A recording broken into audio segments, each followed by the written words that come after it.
Hi friends, ఈరోజు night మా ఇంట్లో స్పెషల్ చూడండి. వేడివేడి అన్నం, ఆలు మసాలా కర్రీ అండి. ఇది ఇందులో నేను కొబ్బరి గసాలు పెరుగు వేసి చేసిన సూపర్ టేస్ట్ ఉంటుంది. మీరు కూడా ఒకసారి ట్రై చేయండి. చూడండి, చికెన్ కర్రీ ఇందాక చేసిన వేడి చికెన్ కర్రీ, చల్లని పెరుగు.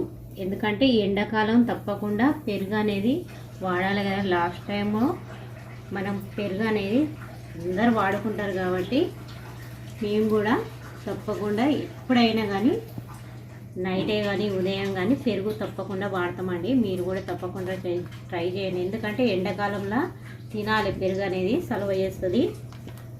చూడండి, మా ఇంట్లో ఈ స్పెషల్. మీ ఇంట్లో ఏమనుకున్నారో కామెంట్స్లో చెప్పండి. మా ఛానల్ సబ్స్క్రైబ్ చేయండి, లైక్